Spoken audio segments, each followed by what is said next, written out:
직원들이 수억 원의 임금을 받지 못했는데 회사 측은 경영난으로 임금 체불이 불가피했다는 입장입니다. 지난 10년간 지지부진했던 포항융합기술 산업지구 개발 사업이 올해부터 본격화돼 오는 2021년 마무리됩니다. 청년 취업난 속에 경상북도 지방공무원 공개경쟁 임용시험에 17,000여 명이 몰려 평균 11.2대 1의 경쟁률을 보였습니다. 여러분 안녕하십니까?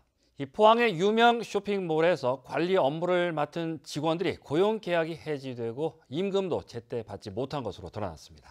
사업주는 입점업체들과의 관리비 분쟁으로 경영난이 심해져 임금 체불과 고용계약 해지가 불가피했다는 입장입니다. 장미쁨 기자입니다. 포항의 대형 쇼핑몰의 관리회사 직원 20여 명이 사측의 임금 체불에 항의하는 시위를 벌였습니다.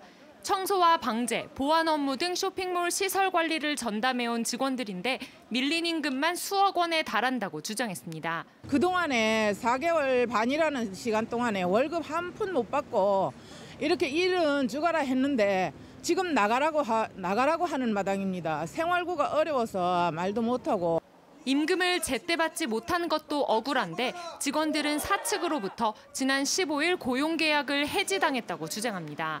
급여 및 퇴직금은 지급되지 않았고 모두 그만두라고 하여 전기 안전관리자, 소방관련관리자 모두 퇴직당한 상태입니다. 회사 측은 입점업체들과의 관리비 분쟁으로 경영난이 심각해 임금을 제때 줄 수 없었고 직원 수도 줄일 수밖에 없었다며 체불된 임금 1억 6천만 원을 최근 지불했고 나머지 임금 문제도 조속히 해결하겠다고 밝혔습니다. 노동부는 업체가 경영난으로 임금을 체불하고 있는지 여부를 조사하고 피해 직원들 구제에 적극 나서겠다고 밝혔습니다. 사업주의 체불에 대해서 그 고의성에 대해서 조사를 해서 사업 처리를 하겠습니다. 체불 임금에 대해서는 차단금 제도를 이용해서 우선 국가에서 400만 원 한도 내에서 먼저 지급을 하고 대형 쇼핑몰 관리업체의 경영난에 임금 체불 문제로 갈등을 빚으면서 사태 해결을 위한 행정기관의 적극적인 대책이 시급합니다. MBC 뉴스 장미쁨입니다. 포항시는 흥해 도시재생 사업에 다양한 여론을 수렴하기 위해 협의체에 참여할 주민을 23일까지 공개 모집합니다. 포항시는 협의체 참여 주민을 대상으로 도시재생대학을 운영하고 온라인상 의견을 개진할 수 있는 창구도 마련할 방침입니다. 한편 포항시는 지진으로 피해를 입은 흥해 일대 특별 재생 계획 수립을 LH와 공동으로 추진하고 있습니다. 녹색당과 환경운동연합 등으로 구성된 고준위 핵폐기물 전국회의가 출범해 고준위 핵폐기물에 대한 정부의 전면적인 정책 변화를 촉구했습니다. 이들은 박근혜 정부 시절 일방적으로 수립된 고준위 핵폐기물 관리 기본계획을 폐기하고 월성원전의 사용 후 해결료 임시저장고인 맥스터 건설부터 중단하라고 요구했습니다. 또 고준위 핵폐기물 처분장은 10만 년 동안 안전성을 담보해야 하는 만큼 민주적이고 공정한 절차를 거쳐야 한다고 밝혔습니다.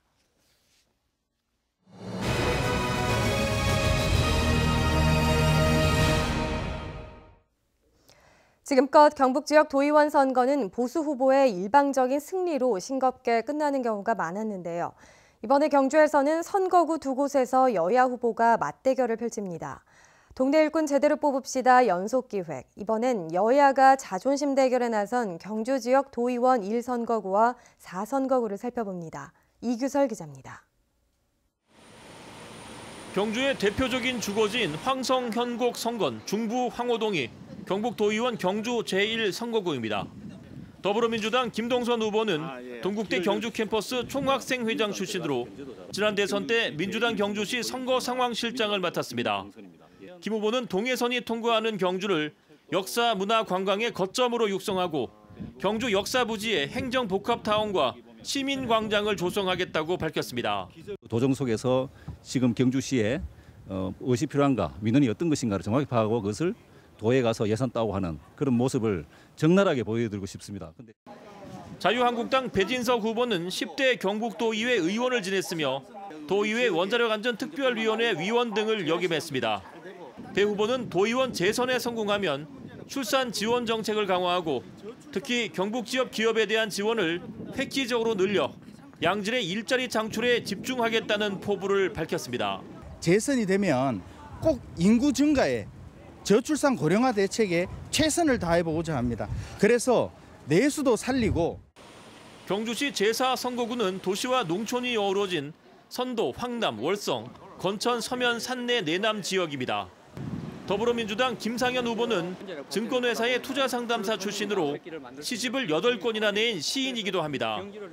김 후보는 무엇보다 핵으로부터 안전한 경주를 만드는 한편 경북 지역 학교에서 유전자 변형 농산물을 급식에 사용하지 못하도록 하는데 힘을 쏟겠다는 포부를 밝혔습니다.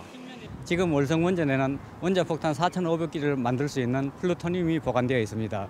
핵으로부터 안전한 경주가 될 수 있도록 최선을 다하겠습니다.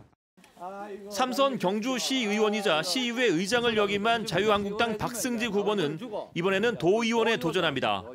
박 후보는 경상북도의 농업 예산을 증액해 영세 농민들의 생활고를 덜어주고 지진과 관련된 도 예산을 확충해 안전 경주를 만들어 나가겠다는 각오입니다. 시의원 했던 그런 경험, 의장 했던 그런 큰 경험을 살려서 앞에서 말한 여러 가지 일들을 최선을 다해서 해볼 그런 계획을 가지고 있습니다. 이제껏 경주 지역 도의원 선거에서 여야 후보가 맞붙은 경우는 거의 없었습니다. 보수의 텃밭인 경주에서 과연 민주당이 사상 처음으로 도의회 진출에 성공할 수 있을지에 관심이 쏠리고 있습니다. MBC 뉴스 이규설입니다. 자유한국당 강석호 국회의원은 최근 영덕군이 정부에 건의한 원전 대안 사업 등 후속 대책이 시급하다고 밝혔습니다. 강 의원은 해상풍력단지와 에너지산업 융복합단지, 농업 함그리드 조성, 신재생에너지 보급 등 8조 7천억 원 규모의 5개 대안 사업을 정부가 적극 검토해달라고 촉구했습니다.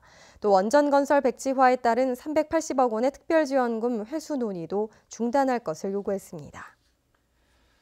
지난 10년간 지지부진했던 포항융합기술산업지구 개발이 본격 추진됩니다.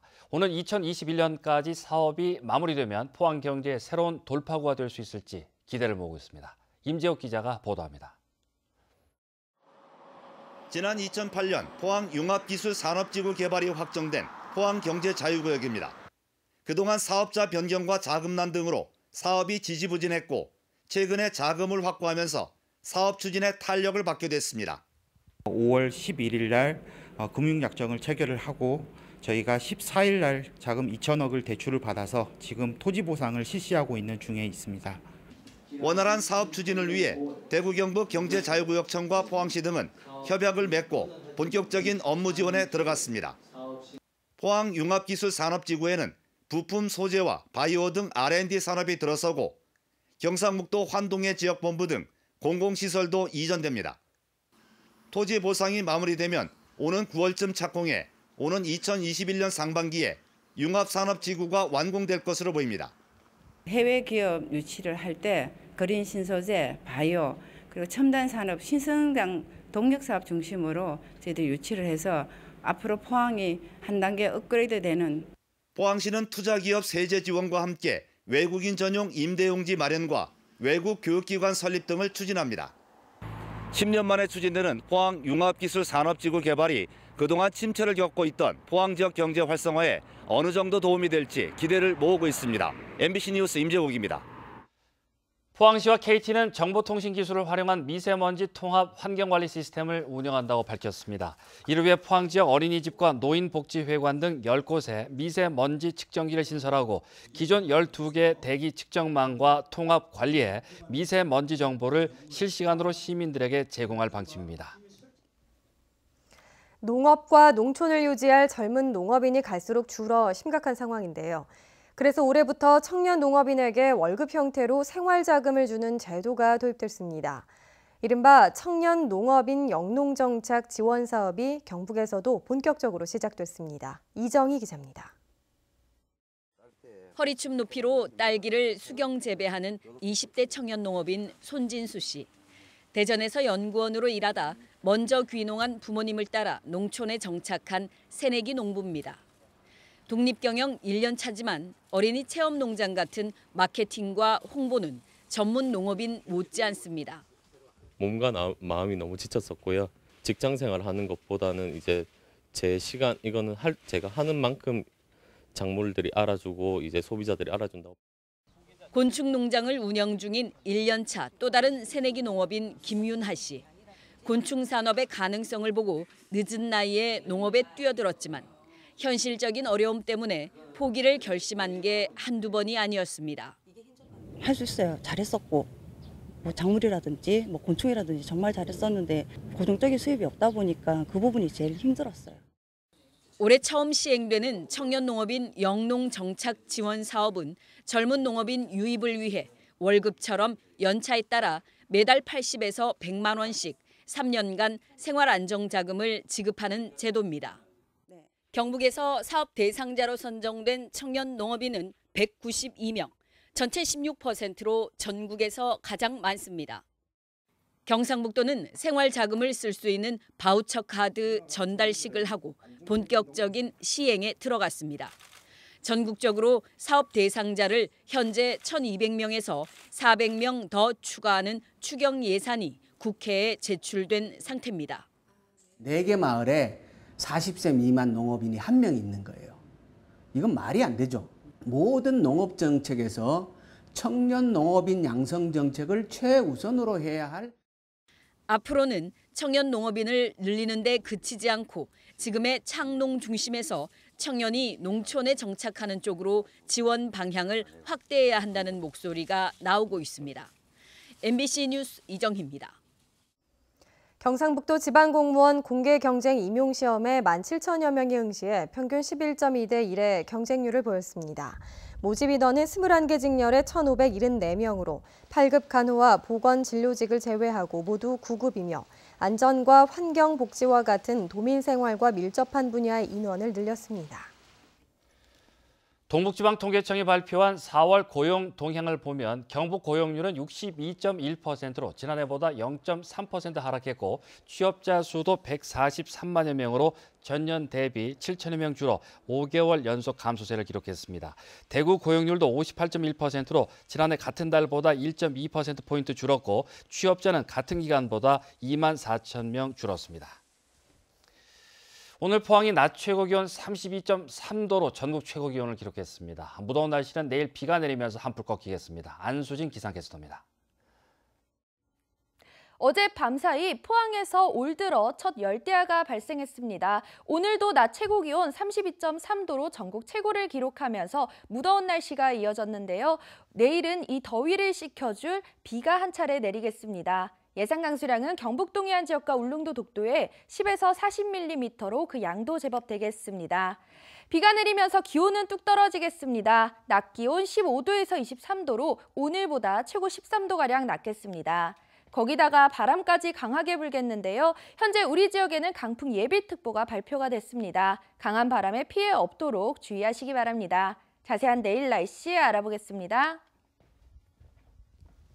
내일 흐리고 비가 오겠습니다. 아침 기온 14도에서 20도, 낮 기온은 15도에서 23도입니다. 울릉도와 독도에도 비가 내리겠습니다. 아침 기온 울릉도 14도, 독도 15도, 낮 기온도 울릉도 14도, 독도 15도, 아침과 같겠습니다. 동해상에는 풍랑 예비특보가 발표된 가운데 바다의 물결 동해 중부 해상에서 최고 5m, 동해 남부 해상에서 최고 4m로 일겠습니다. 이 비는 금요일 밤까지 이어지겠고요. 토요일에는 구름 조금 낀 가운데 기온은 뚝 떨어지겠습니다. 날씨였습니다. 이상으로 포항 MBC 뉴스데스크를 마치겠습니다. 여러분 고맙습니다.